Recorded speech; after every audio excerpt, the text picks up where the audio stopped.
Imaginez un instant. Quelqu'un vous insulte devant tout le monde. Il rabaisse votre travail. Il cherche à vous humilier. Son objectif est clair, vous faire perdre votre calme. Que se passera-t-il alors? Votre cœur accélère. Vos muscles se contractent. Votre esprit cherche immédiatement une réponse. Une réplique. Une vengeance. Une façon de reprendre le dessus. C'est presque automatique. Mais si, cette fois, vous refusiez de jouer à ce jeu? Et si plus aucun mot, plus aucun regard, plus aucune provocation ne pouvait voler votre paix intérieure? Cela paraît presque impossible. Pourtant, il y a plus de 2000 ans, les stoïciens avaient déjà découvert une méthode pour y parvenir. Une méthode qui ne consiste pas à devenir froid ou insensible, mais à devenir maître de soi-même. Car la colère ne naît pas dans l'insulte. Elle naît dans l'interprétation que vous en faites. Et c'est précisément là que réside votre véritable pouvoir. Aujourd'hui, vous allez découvrir comment reconstruire votre esprit pour qu'aucune personne, aussi agressive, irrespectueuse ou manipulatrice soit-elle, ne puisse plus vous faire sortir de votre équilibre. Ce que vous allez entendre n'est pas une simple théorie philosophique. C'est un véritable entraînement mental. Une manière de reprendre le contrôle de votre vie émotionnelle. Et si vous appliquez ces principes chaque jour, vous remarquerez quelque chose d'étonnant. Les personnes qui avaient autrefois le pouvoir de vous mettre hors de vous, ne provoqueront bientôt plus rien. Avant de commencer, dites-moi une chose dans les commentaires. Avez-vous déjà regretté une parole prononcée sous l'effet de la colère? Écrivez simplement « Je choisis le calme ». J'aime lire vos réponses, et elles inspirent toute cette communauté. Et si vous aimez les vidéos qui vous rendent mentalement plus fort, pensez à vous abonner dès maintenant. Chaque semaine, nous explorons les enseignements du stoïcisme, pour développer une paix intérieure que personne ne peut vous enlever. Maintenant, entrons dans le premier principe. Première attitude, changez votre manière de voir les insultes. La plupart des gens pensent qu'une insulte fait automatiquement souffrir. Les stoïciens affirmaient exactement le contraire. Selon eux, ce n'est jamais le mot qui vous blesse. C'est le sens que vous lui donnez. Prenons un exemple. Deux personnes entendent exactement la même remarque. La première explose de colère. La seconde reste parfaitement calme. Pourquoi? Parce que l'événement est identique. Seule l'interprétation change. Sénèque écrivait « Nous souffrons davantage dans notre imagination que dans la réalité ». Cette phrase paraît simple, mais elle peut transformer toute votre vie. Lorsqu'une personne vous attaque, posez-vous immédiatement cette question. Cette parole parle-t-elle vraiment de moi, ou révèle-t-elle simplement l'état intérieur de celui qui la prononce? Très souvent, la réponse est évidente. Les personnes blessées blessent les autres. Les personnes frustrées cherchent quelqu'un sur qui déverser leur frustration. Les personnes remplies d'insécurité attaquent celles qui semblent plus solides qu'elles. Autrement dit, leur comportement raconte leur histoire. Pas la vôtre. Imaginez quelqu'un qui lance de la boue contre un mur. La boue ne dit rien sur le mur. Elle révèle seulement que la personne avait de la boue entre les mains. Il en va de même avec les insultes. Lorsque vous comprenez cela profondément, quelque chose change. Vous cessez de réagir automatiquement. Vous observez. Vous analysez. Puis vous choisissez votre réponse. Et c'est précisément cet espace entre la provocation et votre réaction qui marque le début de votre liberté. Mais ce n'est que la première étape. Car même si vous comprenez les insultes, il reste une erreur que presque tout le monde continue de commettre sans s'en rendre compte. Et c'est elle qui alimente la colère, jour après jour. Le véritable problème, c'est que nous passons une grande partie de notre vie à vouloir contrôler ce qui ne dépend pas de nous. Nous voulons contrôler ce que les autres pensent, ce qu'ils disent, la manière dont ils nous traitent, leurs réactions, leur respect, leur reconnaissance. Et lorsque tout cela ne se déroule pas comme nous l'espérions, la colère apparaît presque immédiatement. Épictète répétait sans cesse une idée qui peut sembler évidente, mais qui est pourtant ignorée par la plupart des gens. Certaines choses dépendent de nous, d'autres non. Toute notre paix intérieure dépend de notre capacité à faire la différence entre les deux. Réfléchissez quelques instants. Pouvez-vous empêcher quelqu'un de vous critiquer? Non. Pouvez-vous empêcher une personne jalouse de parler dans votre dos? Non. Pouvez-vous contrôler les émotions, les opinions ou les décisions des autres? Là encore, non. En revanche, vous pouvez contrôler votre respiration, votre façon d'interpréter la situation, votre réponse, votre silence, votre dignité. Et c'est précisément là que se trouve votre véritable pouvoir. Le jour où vous cessez de vouloir contrôler les autres, une immense quantité d'énergie se libère. Cette énergie ne sert plus à lutter contre le monde. Elle sert enfin à construire votre propre équilibre. Chaque fois qu'une personne tente de vous provoquer, posez-vous une seule question. Est-ce que cela dépend réellement de moi? Si la réponse est non, Pourquoi lui offrir votre paix intérieure? Pourquoi laisser quelques mots prononcés par quelqu'un d'autre gouverner toute votre journée? La plupart des gens abandonnent leur tranquillité pour des personnes qui, quelques heures plus tard, auront déjà oublié ce qu'elles ont dit. Est-ce vraiment un échange équitable? Les stoïciens répondaient sans hésiter, non. Votre paix est trop précieuse pour être confiée à quelqu'un qui ne sait même pas prendre soin de la sienne. Imaginez votre esprit comme une forteresse. Chaque fois que vous réagissez impulsivement, vous ouvrez volontairement les portes.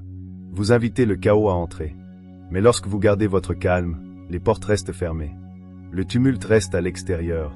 Et vous demeurez maître de votre royaume intérieur.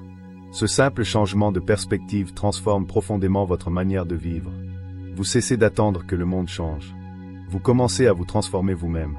Et c'est à cet instant que naît une force silencieuse. Une force que personne ne peut vous retirer. Mais les stoïciens allaient encore plus loin. Ils savaient qu'il ne suffisait pas de réagir correctement lorsqu'un problème surgissait. Ils se préparaient, avant même que les difficultés n'arrivent. C'est probablement l'un des exercices les plus puissants de toute la philosophie stoïcienne. Et pourtant, très peu de personnes l'utilisent aujourd'hui. Anticiper les difficultés avant qu'elles n'arrivent. Voici un principe qui peut sembler contre-intuitif.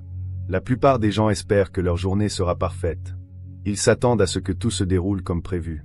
Ils souhaitent que chacun soit poli, respectueux et compréhensif. Puis, au premier imprévu, ils s'effondrent. Les stoïciens, eux, faisaient exactement l'inverse. Chaque matin, avant même de commencer leur journée, ils se rappelaient une vérité simple. Aujourd'hui, je rencontrerai peut-être des personnes impatientes, des personnes injustes, des personnes égoïstes, des personnes qui chercheront à me provoquer. Marc Aurèle écrivait ces mots presque quotidiennement. Non pas parce qu'il était pessimiste, mais parce qu'il était préparé. Il savait que la réalité ne suivrait jamais parfaitement ses attentes. Et lorsqu'on accepte cette réalité, elle cesse de nous surprendre. Imaginez deux personnes. La première croit que tout ira parfaitement. La seconde sait que des obstacles apparaîtront probablement. Lorsqu'une critique survient, qui restera le plus calme? Celui qui l'avait déjà envisagé. Car ce qui nous blesse le plus, ce n'est pas toujours l'événement lui-même. C'est la surprise. C'est le choc entre ce que nous espérions et ce qui arrive réellement.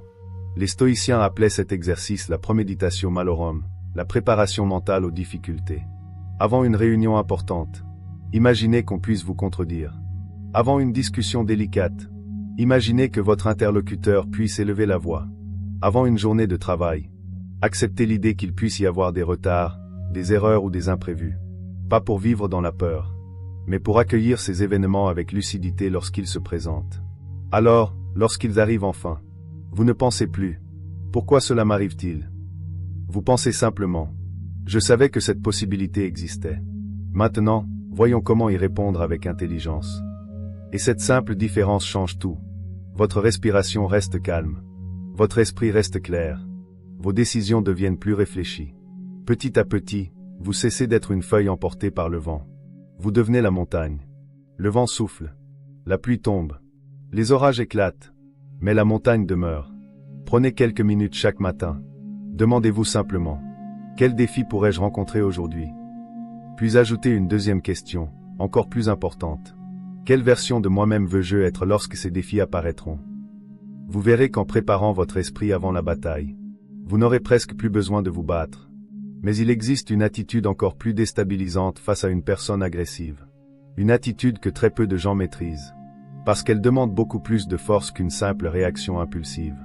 Et pourtant, c'est souvent elle qui met fin au conflit avant même qu'il ne commence. 2. Adoptez une indifférence réfléchie, pas une réaction impulsive. Lorsqu'une personne cherche à vous provoquer, elle attend presque toujours la même chose. Une réaction. Un mot plus fort que le sien. Un regard de colère. Une justification. Un affrontement. Pourquoi? Parce que la colère se nourrit de la colère. Elle grandit lorsqu'on lui répond. Elle s'éteint lorsqu'on cesse de l'alimenter. Imaginez un feu. Tant que vous continuez à y jeter du bois, les flammes montent. Mais retirez le combustible. Et le feu finit toujours par s'éteindre. Les conflits fonctionnent exactement de la même manière. La plupart des provocateurs ne recherchent pas la vérité. Ils recherchent une émotion. Ils veulent sentir qu'ils ont réussi à vous atteindre. Ils veulent voir votre visage changer. Entendre votre voix trembler. Constater qu'ils ont pris le contrôle de votre état intérieur. Et c'est précisément ce pouvoir que vous ne devez jamais leur offrir. Répondre avec calme n'est pas un signe de faiblesse. C'est une démonstration de maîtrise. Il existe une immense différence entre se taire parce qu'on a peur et choisir le silence parce qu'on est suffisamment fort pour ne pas avoir besoin de prouver quoi que ce soit. Les personnes véritablement solides n'ont pas besoin de gagner chaque débat. Elles choisissent les combats qui méritent réellement leur énergie. Parfois, un léger sourire vaut mieux qu'un long discours. Parfois, un simple regard calme désarme davantage qu'une réponse brillante. Et parfois, le silence est la réponse la plus puissante qui soit. Parce qu'il prive l'autre de ce qu'il était venu chercher. Les stoïciens comprenaient une vérité que notre époque oublie souvent. Tout ne mérite pas votre attention. Tout ne mérite pas votre réaction. Tout ne mérite pas votre énergie. Chaque fois que vous choisissez de ne pas entrer dans une dispute inutile, vous ne perdez rien. Au contraire, vous protégez ce qu'il y a de plus précieux, votre paix intérieure. Demandez-vous toujours, dans une semaine, est-ce que cette dispute aura encore de l'importance? Très souvent, la réponse sera non. Alors pourquoi sacrifier votre sérénité pour quelques minutes de colère? Les personnes les plus fortes ne sont pas celles qui répondent à chaque attaque. Ce sont celles qui savent reconnaître ce qui mérite réellement une réponse. Il arrive même qu'une absence de réaction crée davantage d'impact que 1000 arguments. Car lorsqu'une personne s'attend à vous voir exploser, et qu'elle découvre un calme absolu, quelque chose se produit. Elle perd ses repères. Elle ne contrôle plus la situation. Et le rapport de force change immédiatement. Mais ne vous méprenez pas. Cette maîtrise ne s'improvise pas. Personne ne devient calme du jour au lendemain.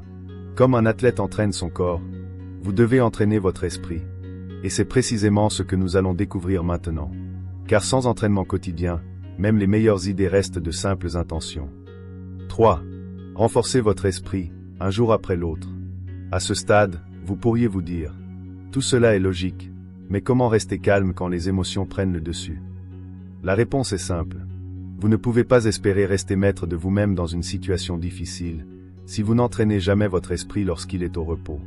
Les stoïciens le savaient. Le calme n'est pas un talent. C'est une habitude. Personne ne développe une grande force physique en allant une seule fois à la salle de sport. Pourquoi en serait-il autrement pour votre force mentale? Chaque jour est une occasion d'entraîner votre esprit. Quelques minutes suffisent. Quelques minutes pendant lesquelles vous prenez du recul sur vos émotions. Vous observez vos réactions. Vous cherchez à comprendre ce qui vous touche réellement. Et surtout, pourquoi cela vous touche. Commencez par tenir un journal. Pas pour raconter votre journée, mais pour apprendre à vous connaître. Chaque soir, posez-vous quelques questions. Qu'est-ce qui m'a irrité aujourd'hui? Pourquoi ai-je réagi ainsi? Aurais-je pu répondre autrement? Qu'est-ce que cette situation m'a appris sur moi-même? Au début, les réponses seront parfois floues. Puis, avec le temps, un phénomène étonnant apparaîtra. Vous commencerez à reconnaître vos schémas émotionnels avant même qu'ils ne prennent le contrôle. Vous remarquerez que certaines personnes déclenchent toujours les mêmes réactions. Que certains mots réveillent les mêmes blessures. Que certaines situations activent les mêmes peurs.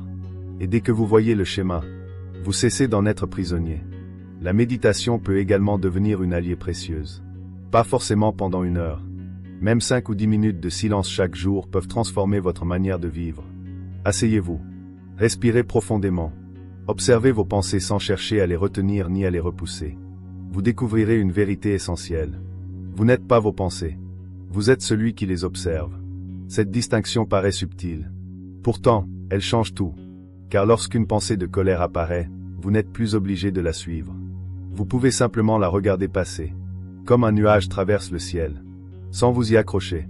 Sans lui donner davantage d'importance qu'elle n'en mérite. Peu à peu, votre esprit devient plus stable. Les provocations perdent leur intensité. Les conflits cessent de vous envahir. Vous gagnez cet espace précieux entre ce qui vous arrive et la manière dont vous choisissez d'y répondre. Et c'est précisément dans cet espace que naît la liberté. Les stoïciens répétaient souvent qu'aucun ennemi n'est plus dangereux qu'un esprit laissé sans surveillance. Prenez donc l'habitude d'observer le vôtre. Chaque jour. Avec patience. Sans vous juger. Simplement pour apprendre. Car la connaissance de soi est le commencement de toute maîtrise.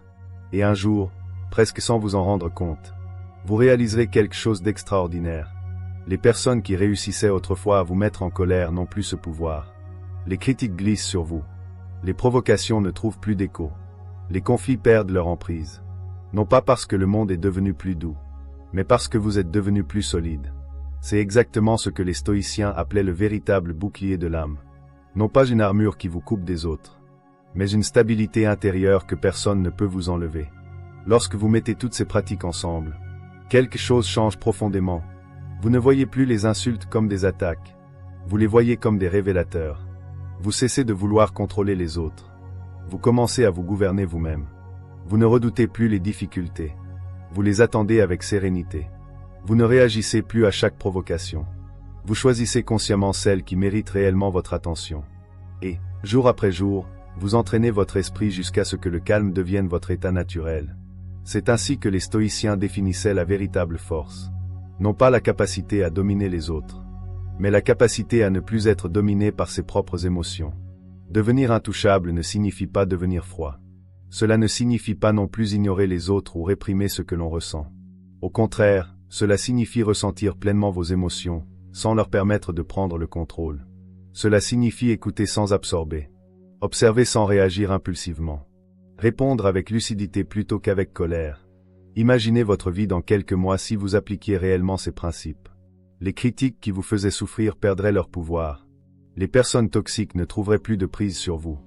Les conflits deviendraient plus rares. Et lorsqu'ils surviendraient malgré tout, vous garderiez cette stabilité intérieure que rien ne semble pouvoir ébranler. C'est cette tranquillité que recherchaient Marc Aurèle, Sénèque et Épictète. Non pas une vie sans difficulté, mais un esprit capable de traverser les difficultés sans se perdre. Alors, voici un défi. Pendant les 7 prochains jours, faites une seule chose. Chaque fois qu'une personne cherchera à vous provoquer, ne réagissez pas immédiatement. Respirez. Accordez-vous quelques secondes. Posez-vous une question simple. Est-ce que cette situation mérite vraiment ma paix intérieure? Puis choisissez votre réponse. Pas celle que votre colère exige. Celle que votre sagesse recommande. Vous serez surpris de constater à quel point quelques secondes peuvent changer l'issue d'une conversation, et parfois même d'une relation. Et surtout, observez-vous. Observez ce qui change en vous. Vous remarquerez peut-être que les autres ne changent pas, mais votre manière de vivre, elle, commencera à se transformer. Si vous relevez ce défi, dites-le dans les commentaires en écrivant simplement « Je choisis la paix plutôt que la colère ». J'aimerais vraiment savoir combien d'entre vous sont prêts à reprendre le contrôle de leur esprit. Et si cette vidéo vous a aidé à voir les conflits sous un autre angle, pensez à vous abonner dès maintenant. Chaque semaine, nous explorons ensemble les enseignements les plus puissants du stoïcisme, de la psychologie et de la maîtrise de soi pour construire une vie plus sereine, plus forte et plus libre. Au revoir.